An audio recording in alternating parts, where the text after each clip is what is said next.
Well, guess what? The WNBA, which believed Angel Reese and whatever she thought she heard, hook, line, and sinker, with no regards for the new WNBA fans, which now, by the way, greatly outnumber the old ones. And you old fans, you ones accusing us of racism and all that, y'all just took an L. Direct Hit. The WNBA has officially wrapped up its investigation into the alleged racist comments made at the Indiana Fever vs. Chicago Sky game. And the results? Absolutely devastating for Angel Reese's credibility. No video. No audio. No credible witnesses. Not even a single shred of proof. Just social media rumors, and a lot of noise. Even WNBA released a statement today, essentially clearing Fever fans of the misconduct allegations from the Fever Sky game, the season opener for both teams. Sky assistant coach Tyler Marsh, the man sitting on the bench with Angel Reese, said he heard nothing the entire game. So now, fans are asking the real question: was this all just a stunt? Did Angel Reese and her defenders manufacture drama to paint Caitlin Clark's fanbase as racist? Well, it looked like the Chicago Sky has released a statement pretty much saying, we lied.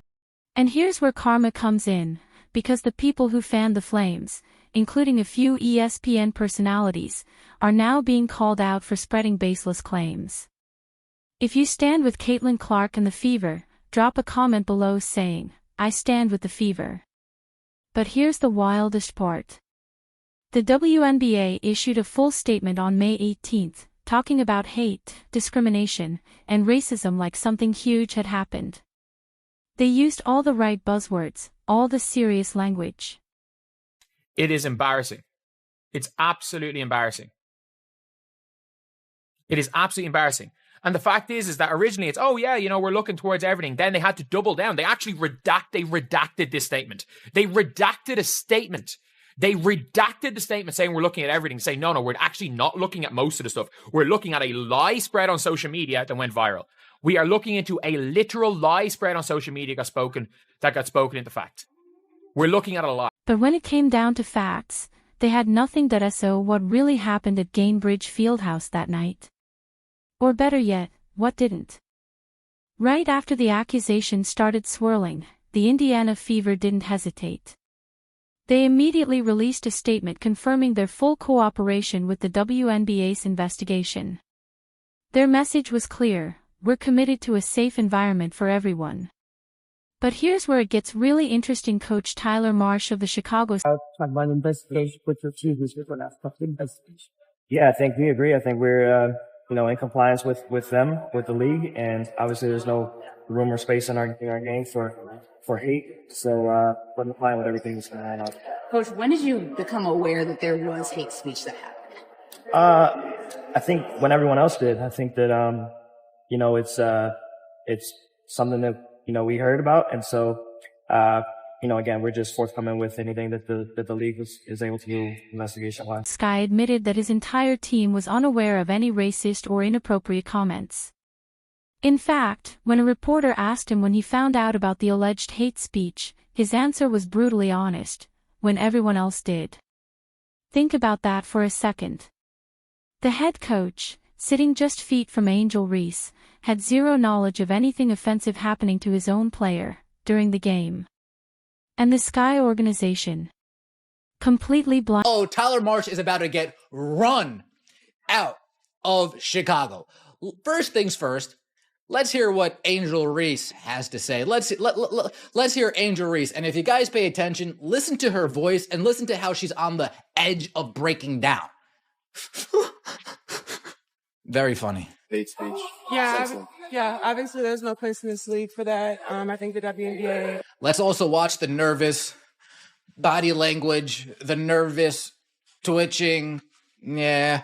Our team and our organization has done a great job supporting me. I've had communication from everyone, from so many people across this league, and being able to support me and going through this whole process. Obviously, it could happen to me, it could happen to anyone, and I think they've done a great job supporting us in this. How did it affect you Saturday, trying to do your job, trying to play, and having this going on simultaneously? Yeah, obviously it's tough, but I think I have a great support system. I'm loved by so many people. And obviously in the moment it's hard to hear, but my support system is great. Blindsided. They found out through Twitter and viral clips, not from Angel Reese, not from teammates, not from anyone actually at the scene. This timeline doesn't add up if something truly happened. Reporters who were courtside didn't hear a thing. Security footage. Nothing. Arena audio recordings. Still nothing.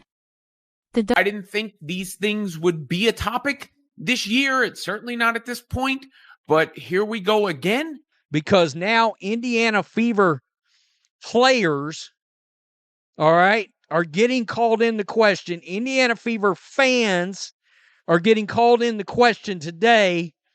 We got one post on here where somebody's literally calling, they're talking about there should be a boycott. That's what it really is of the All-Star game over player safety. WNBA's investigation was thorough. They interviewed fans, arena staff, and team personnel. They reviewed all available audio and video footage from the game, and guess what?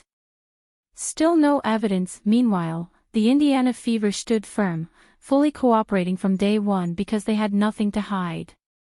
They were confident their fans didn't do anything wrong. And now the league is also taking a big L because there's no apologies to any fans whatsoever on this totally BS statement released by the WNBA. Yeah, you found nothing. That's great. That's accurate. Guess who told you you would find nothing? The entire Indiana Fever fan base said you weren't going to find anything. But this league that has never turned a profit decided to accuse their own fans. now, that confidence has been completely validated. At this point, the WNBA investigation basically turned into a wild goose chase. For 9 days, the league poured time and resources into chasing ghosts, all based on social media rumors and unverified claims. They went through every available audio and video recording. They checked security cameras from multiple angles. They interviewed arena staff, team personnel, and fans seated near the alleged incident. They left no stone unturned. And finally, on May 27th, the WNBA dropped their conclusion: the allegations of racist fan behavior during the game had not been substantiated. That's it. After all the buzz, all the media coverage, and all the drama, nothing happened. No racist comments. No inappropriate fan behavior. No actual evidence, just social media chaos, and honestly, everyone who was actually there already knew the truth. Appreciate them following up and clearing the air. However, the air should have never been dirty in the first place. This story put a stain on the start of the WNBA season. There was no question about it. It continued to paint a narrative around Fever fans and Caitlin Clark fans that is not fair, and in this case was totally not warranted. This whole ordeal just exposed how dangerous false narratives can be in today's hyperreactive, viral-driven world. The WNBA felt forced to launch a full investigation, not because of something that happened on the court, but because of online speculation. Meanwhile, those at Gainbridge Fieldhouse that day, they were living in reality, not the echo chamber of Twitter and TikTok. The disconnect between what really happened and what social media claimed couldn't be more obvious. Been a statement until there was something of substance. Because to me, the statement itself is what opened up the entire can of worms, right? Like, I had seen the nonsense on social media. I was at the game, mind you, and it was a regular ass sporting event. I mean, nothing out of the ordinary. Fans cheered their team. They booed the other team. Good environment, fun game. They were happy afterwards. I think Fever fans were happy afterwards, of course, because their team smacked the Chicago Sky, smacked Angel Reese and company. And now, Angel Reese's credibility has taken a major hit. And the people who helped push these false allegations, the ones who weren't even at the game, they need to ask themselves some serious questions about their role in spreading misinformation. Let's break down how this mess started. It wasn't a coach. It wasn't a player. It wasn't anyone in the arena. It started with viral social media posts, clips without clear audio, vague captions, and a whole lot of assumption, grainy footage. Background noise, and no actual proof but those anonymous accounts. They were quick to fill in the blanks. They posted dramatic claims just hours after the game, turning unclear audio into definitive accusations. That's not reporting. That's not journalism. That's agenda-driven storytelling, and it nearly took down the integrity of the league. The league's response, just coming out right away and getting that investigation going. Yeah, obviously, like I said, they understand that this is the priority. Obviously, there's no place for this, and they preach. I think 2 days before they put out no hate, no speech. And obviously, the women in this league, they know that, and know there's no space for that. And I believe that every player in this league deserves to be treated with respect and want to come to work and just have fun and have a great environment to work at. So I think they've done a great job putting that out, and we're obviously just going to respond as they need to. Were you able to? Damn, I really wish Angel Reese would talk and step up about all of her fans calling people all these nasty names. Oh, how being silent is such a blessing. Such a blessing it is to be silent and have nobody being critical. Here's the real problem, when you actually examine these so-called smoking gun social media posts. There's nothing there. The audio is garbage. The context is missing. And the alleged comments. You can't even hear them clearly. But that didn't stop the internet. Within hours of the Fever vs. Sky game ending, social media users started filling in the blanks, turning vague speculation into assumed facts. And that's when things completely went off the rails. People began quote tweeting, reposting, and remixing these unverified claims, each time adding their own assumptions, their own... But the telling admission is, we found out, or I found out when everyone else did. When did you become aware? When everyone else did. What does that indicate? That the Sky did not know or did not hear anything in real time or see anything in real time. So that makes the Sky, that makes the Fever, that makes me, that makes everyone I talked to who was in the arena, everyone else who has spoken from the arena. Outrage. Every retweet added a layer of false certainty. Until suddenly, a random tweet became internet gospel, just through repetition. And to make things worse, the Chicago Sky's PR team completely fumbled the moment. Instead of clearing the air, they limited press access. When reporters tried to ask follow-up questions to get clarity, especially about the flagrant foul... That makes no cameras, no cell phones. So far, no nothing. To substantiate the alleged hateful fan comments or fan misconduct or however you want to label it, which makes me question mightily what the investigation is based on. And I would love to hear on the record what the investigation is based on, because based on all the information we have, the leading theory has to be it's based on the social media and the surrounding drama. Sky PR shut it down. One reporter asked a simple follow-up, and a PR staffer jumped in with, "She already answered this question." Conversation over. No transparency. No clarification. Just damage control, and to be honest, that kind of tight control only made things look more suspicious. Quick follow-up on it. Just because you coached in Indiana, did you ever have any issues with that while you were coaching there? I think my focus was always on the team and on the organization and doing my job as best as I could. And so, yeah, that's kind of what it is. Were you learning this throughout the game or just at that moment? Oh, I was concentrated on our team and what we were doing in game plan wise against Indiana. So. Meanwhile, people who were actually at the game, including journalists and attendees, were left shaking their heads. Because none of this matched what they witnessed in real time. And here's something no one's talking about enough: the people sitting courtside, the sports reporters, the camera operators, the team staff, the premium seat fans, they all stayed completely silent. These are the people who would have been in the best position to hear any inappropriate or racist comments. They're trained to spot controversy. They live tweet games. They break news in real time. But this time, nothing. Not a word. Their silence speaks volumes. Meanwhile, social media Of course, you didn't substantiate the allegations because they were baseless rumors spread online by Angel Reese fans. Turned into an echo chamber. Everyone was reposting and reacting to unverified clips, spinning outrage, adding wild takes, and treating speculation like fact. Twitter, Instagram, TikTok, all rewarded the most inflammatory content, not the most accurate. People who dared to ask for evidence or challenge the claims. They got shouted down by the mob. And then comes Chicago Sky head coach Tyler Marsh. The Chicago Sky has to admit, once again, Angel lied. I'm sorry, bro. It looked like she lied, and her team members might have lied, just like Tyler Marsh said, bro. He didn't hear nothing until we heard it, bro. So if there was something going on to where it was racism involved, he would have heard it first. He'd have coached the damn team, man. And for him not to hear nothing, looking spooky in Chicago today, bro. I ain't lying, dog. Who straight up said he only learned about the allegations when everyone else did.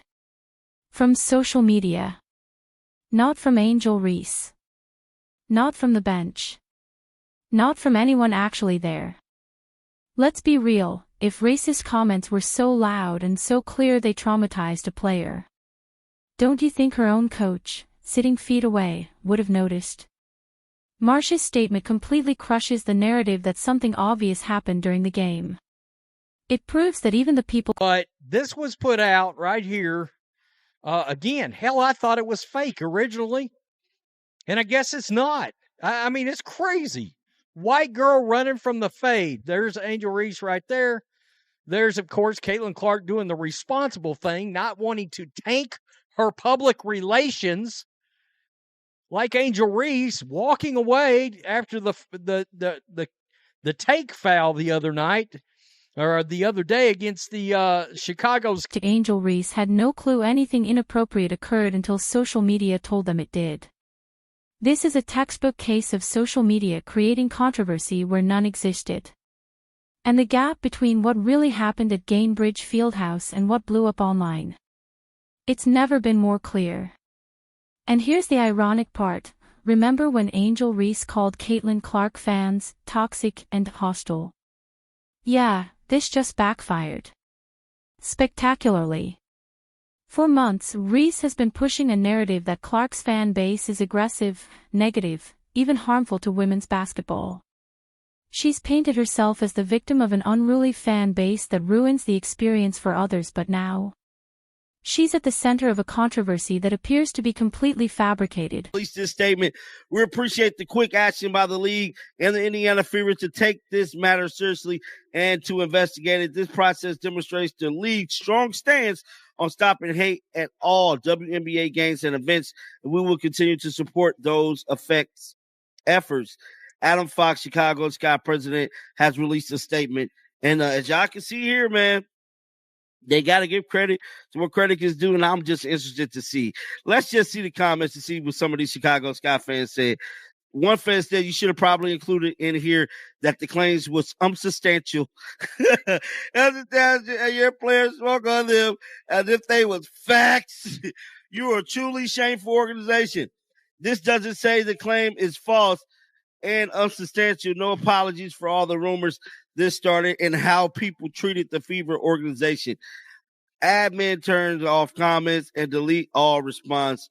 Y'all need to apologize. This is crazy. Grow a backbone, bro. So it looked like, yeah, dog. I mean, it's a lot of stuff going. Aimed directly at the same fans she's been attacking all along. This isn't just a PR fail. It's a massive credibility blow. So after a full-blown investigation, the WNBA found zero evidence to support claims that Indiana Fever fans used racist language toward Angel Reese. Zero. Nada. Nothing. And that puts Reese in a very awkward position because she spent months criticizing Caitlin Clark's fanbase for being toxic and hostile, but now, the league just cleared those same fans of any— Everybody, I'm sure you've seen the WNBA statement on the investigation, and I want to address this with the same energy I did the first time, because if you really know me, I always try my absolute best to uplift the WNBA, to celebrate the amazing players, the coaches, and of course the fans. That is something that is at the core of everything that I do. But if you know me, you know I'm not afraid to say I can do better. I am sorry that my message was in the heat of the moment, because when I initially spoke on the topic, it really came from a place of care.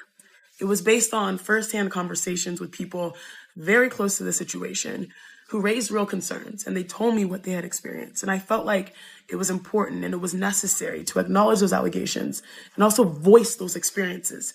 Now, in the process, however, I totally recognize that it may have impacted fans in a way that I did not intend, and I am sorry. Wrongdoing, after digging into every angle. Talk about bad timing for Reese's credibility. But wait, it gets even I'm also happy that the WNBA treated the matter with the utmost seriousness, followed through with the investigation, and I understand that having a platform comes with a responsibility, and I do not take that lightly. So as our league continues to grow, I am going to grow with it.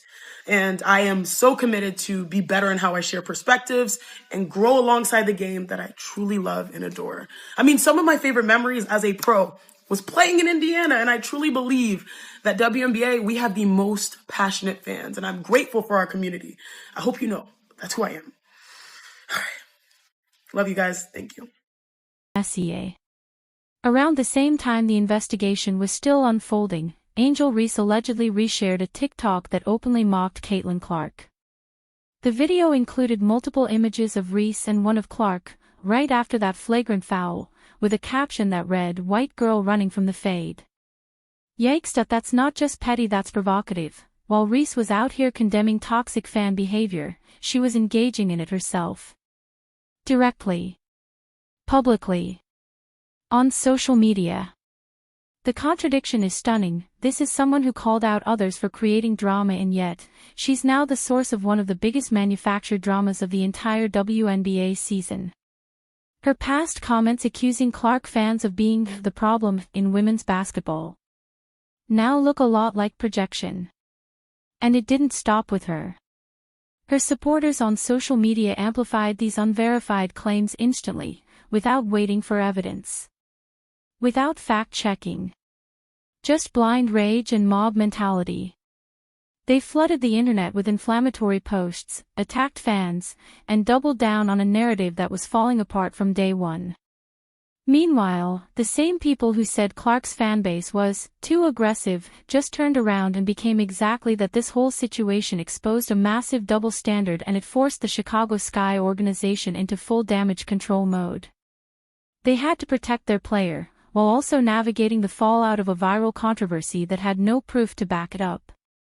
At the end of the day, this was a team stuck between loyalty to their star and the harsh reality of unsubstantiated claims going global. Even the Chicago Sky's public statements were telling. Their carefully worded language hinted they knew from the start this situation was problematic, and over at ESPN, the backpedaling began on live television. Hosts who initially backed Reese's version of events were suddenly walking it all back.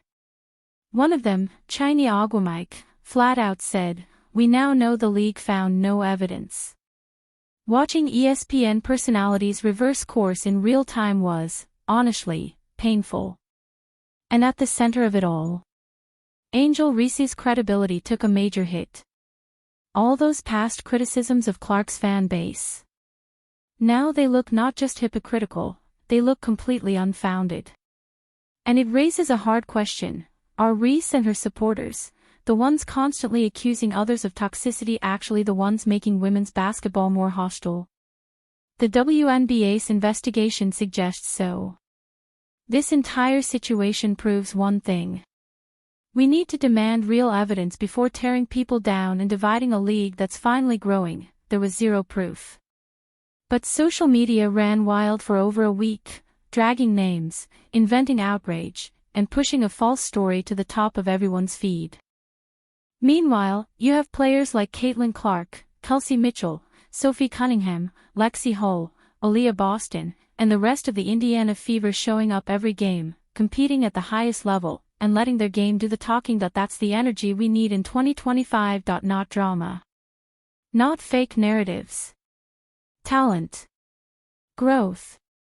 Real hoop culture. If you support the Fever and want to see the WNBA succeed for the right reasons, drop a comment below. I stand with the Fever. Don't forget to like, subscribe, and turn on notifications so you never miss the real story behind the headlines. Click the video on screen now for more deep dives into the 2025 WNBA season that will see you in the next one.